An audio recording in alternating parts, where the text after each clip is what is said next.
कुर्बानी के जानवर ने, अगर किसी ब्रीडर रखना तो भी मिल जाएंगे, सस्ते तो सस्ता भी है और महंगे तो महंगा भी है। आओ तो भाइयों ने गल करवाने हैं, रेट पूछते हैं जी। अस्सलाम वालेकुम। जी वालेकुम अस्सलाम। की हाल है भाई? अल्हम्दुलिल्लाह जी, अल्लाह का अपना शुक्र। नाम बोलिया जे जी मेरा नाम फरहान तारक है, लद्दे वाला बड़ाइश दी रिहाइश है। ते अपना नंबर बोलिया जे नंबर साढ़ा 0301 91 73 061 है। ते ਤੁਹਾਡੇ ਕੋਲ ਕਿਹੜੀ ਵੈਰਾਈਟੀ ਦੇ ਜਾਨਵਰ ਮਿਲ हर ਜਾਣਗੇ? किस्म की वैरायटी का जानवर मिल जाएगा। दुध पीने वास्ते मझ मिल जाएगी, कट्टे मिल जाएंगे, कुर्बानी वास्ते रखने वास्ते जानवर मिल जाएंगे, हर किस्म का जानवर। ਸਸਤੇ ਤੋਂ ਸਸਤਾ ਤੁਹਾਡੇ ਕੋਲ ਜਾਨਵਰ ਕਿਹੜਾ? सन सस्ते सारे सस्ते ही ने, ऑनलाइन हर बंदे वास्ते सस्ते ने। जेड़ा बंदा चैनल ते आएगा ਉਹਦੇ ਵਾਸਤੇ ज़्यादा तो ज़्यादा डिस्काउंट जिन्नी ਅਸੀਂ कर सकांगे उन्नी करांगे।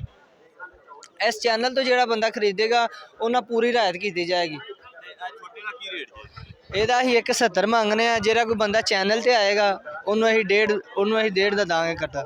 ਜੀ ਉਹਦੇ ਨਾਲ ਦਾ ਜਿਹੜਾ ਵੱਡਾ ਜੇ ਉਹਦਾ ਅਸੀਂ 195 ਮੰਗਨੇ ਆ। ਜਿਹੜਾ ਚੈਨਲ ਤੇ ਆਏਗਾ ਅਸੀਂ 60 ਦਾ ਵੀ ਦੇ ਦਾਂਗੇ, 60 ਦਾ ਮੁੱਲ ਲੱਗਦਾ ਹੈ। ਤੇ ਜਿਹੜਾ ਵੱਡਾ ਜੇ ਸਭ ਨਾਲੋਂ ਉਹ ਵੱਡਾ ਕੱਟਾ ਇੱਧਰ ਵੱਜਾ ਹੈ। ਸਾਰੇ ਜਿਹੜੇ ਕੱਟੇ ਨੇ ਨਾ ਬੜੀ ਅੱਛੀ ਡਿਸਕਾਊਂਟ ਦੇ ਨਾਲ, ਜਿਹੜਾ ਬੰਦਾ ਇਸ ਚੈਨਲ ਤੋਂ ਆ ਕੇ ਲਏਗਾ ਨਾ ਉਹਨੂੰ ਪੂਰੀ ਦਿੱਲੀ ਰਿਆਇਤ ਕੀਤੀ ਜਾਏਗੀ। 10 ਤੋਂ 15 ਹਜ਼ਾਰ ਰੁਪਇਆ ਜਿਹੜਾ ਨਾ ਘੱਟ ਦਿੱਤਾ ਜਾਏਗਾ। ਜੀ ਬੜੇ ਮਿਹਰਬਾਨੀ।